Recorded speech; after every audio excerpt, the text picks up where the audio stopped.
또 한 가지 조금 이상한 것은요.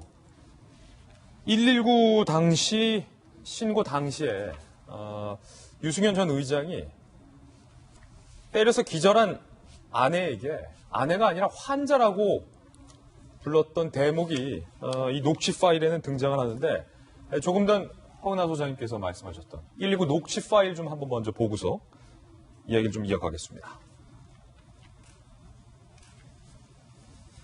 유승현 전 의장이 119에 신고하는데 여기 환자가 하나 있는데 빨리 와주셔야 할 것 같다. 그러니까 119 상황실 관계자가 어디가 불편한 환자분이시냐 라고 하니까 지금 부부싸움 하다가 안 좋다. 환자가 좀 기절을 했어 라고 이야기를 합니다. 의식이 있냐 없냐 라고 묻자 의식이 조금 있는 것 같다. 어깨를 세게 한 번만 꼬집어 보라. 통증에 반응이 있느냐. 있다 라고 유승현 전 의장이 이야기를 하는데 요 앞서 녹취록을 보면 분명히 아내가 아니라 환자라고 표현을 한단 말이에요. 허 소장님, 이게 조금은 통상적이지 않잖아요. 왜 환자라고 한 거죠?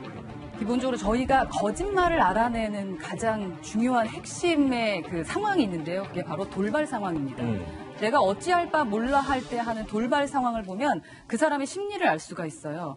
지금 평상시에 아내를 뭐라고 호칭했는지가 정말 궁금해요. 평상시에 대부분 어떻게 하죠? 뭐 자기야를 하거나 누구 엄마라고 하거나 아니면 내 아내라고 하거나 아니면 이름을 불러주기도 하잖아요. 도대체 어디서 갑자기 환자라는 말이 나올 수 있었을까? 평상시에 아내를 대하는 그 마음 자체가 조금 전에 떡볶이 얘기하는 것처럼 고마움을 느끼는 관계가 아니었다라는 것을 저 단어 하나만으로도 우리가 알 수 있는 부분입니다.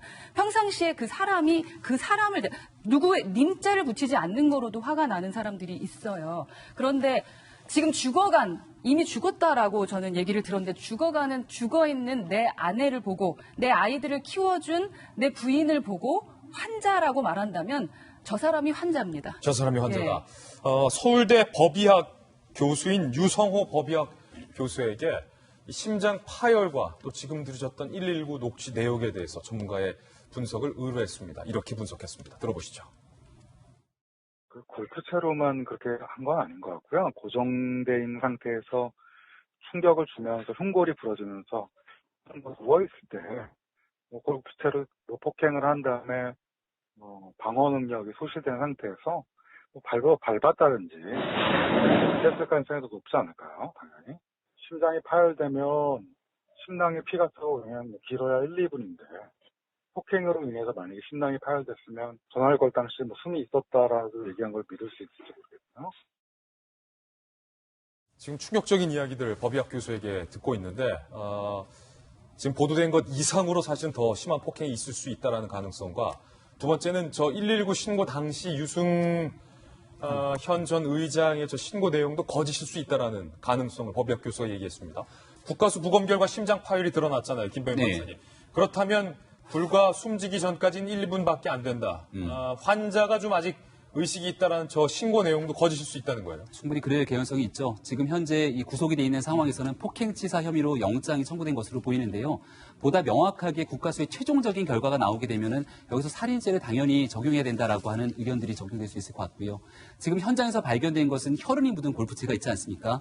우리가 볼 수 있는 건 국가수의 1차 구두 소견 결과입니다. 여기 대해서 심장 파열이 있었다는 건데 단순하게 골프채로 폭행한 것을 넘어서 발이라든지 뭔가 물리적으로 더 심한 폭행이 가해졌을 수 있는 가능성들을 얘기하고 있는 상황인 것 같고요.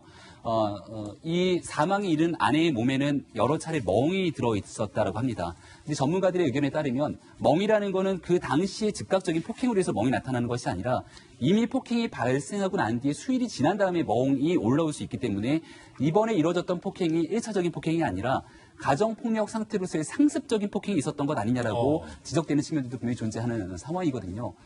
대한민국의 한 지방의회 의장까지 했던 정치인이죠. 조국 민정수석이 끄집어냈던 이야기처럼 사람은 되지 못하더라도 괴물이 되지 말자라고 하는 표현은 바로 이와 같은 데 써야 되는 얘기가 아닌가라는 생각이 들고요. 이것은 비단 지금 있었던 김포시 의장뿐만이 아니라 얼마 전에 있었던 서울시의 한 더불어민주당 소속 의원이었던 인물은 심지어 청부 살해를 시도했던 상황이어서 결국은 구속이 되고 무기징역까지 선고된 바가 있었던 상황입니다. 정말로 정치인들이 나서서 국민들에게 보여줬던 가면, 그 이면에 있었던 이렇게 끔찍하고 잔혹한 일들이 있었던 배경이 무엇일까 한번 생각해보지 않을 수 없는 대목이고요. 지금이라도 두 번 다시 이런 일들이 발생하지 않도록 다시 한번 정치하는 사람들에 대한 주변 환경들을 돌아볼 수 있는 계기가 됐으면 좋겠다는 생각이 듭니다. 예, 저 119 신고 당시 진술도 거짓일 가능성이 있다. 이 부분에 대해서도 경찰이 좀 수사를 해야 할 것 같습니다.